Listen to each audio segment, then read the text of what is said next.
Virginie Riva pour l'International. Et en ce moment, aux États-Unis et aux Nations Unies, on parle terrorisme au Sahel. Washington vient en fait d'annoncer son aide financière, 60 millions de dollars, pour aider le Niger, le Tchad, le Mali, le Burkina Faso et la Mauritanie dans la lutte contre les djihadistes. Ce terrorisme, il faut le rappeler, se nourrit de trafic, celui des migrants notamment. Résultat, avec les progrès du G5 Sahel, la Libye voisine voit leur nombre baisser considérablement. Oui, car on tente à la fois de construire une digue pour bloquer les flux de migrants dans les pays situés au sud de la Libye et une autre sur les côtes libyennes vers l'Italie. Un chiffre, Raphaël, donne l'ampleur de cette baisse. 2700 migrants sont partis ce mois-ci de Libye direction l'Italie. Il y a un an, en octobre 2016, c'était 10 fois plus, 27 000 justement. Ce qui a changé, c'est qu'il y a eu depuis une opération conjointe entre les deux entités politiques rivales en Libye, celle du général Haftar et celle du Premier ministre Serraj.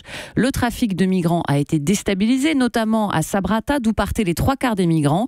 Les passeurs n'ont plus la logistique pour leur business criminel. Conséquence directe, les migrants disent à leurs proches un peu partout de ne pas venir parce qu'ils ne peuvent plus passer en Europe. Certains tentent toutefois la traversée, mais une fois sur deux, ces migrants sont ensuite arrêtés par les gardes-côtes libyens et ramenés vers la Libye.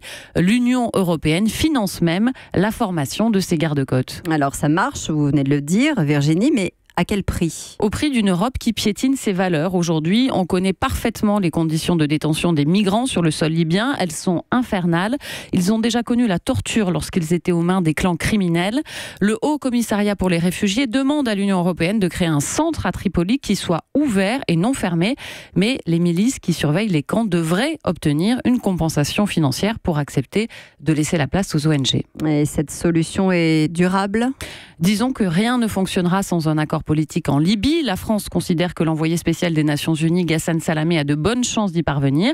Il faut aussi que l'Europe investisse dans l'Afrique subsaharienne pour que les Africains de l'Ouest aient des opportunités économiques et restent dans leur pays d'origine. C'est en cours, mais il ne faudrait pas oublier ces milliers de migrants bloqués en Libye et dont on ne sait pas ce qu'ils vont devenir. 2700, vous disiez, contre 27 000, c'est effectivement assez ahurissant drastique, comme chiffre. Europe 1.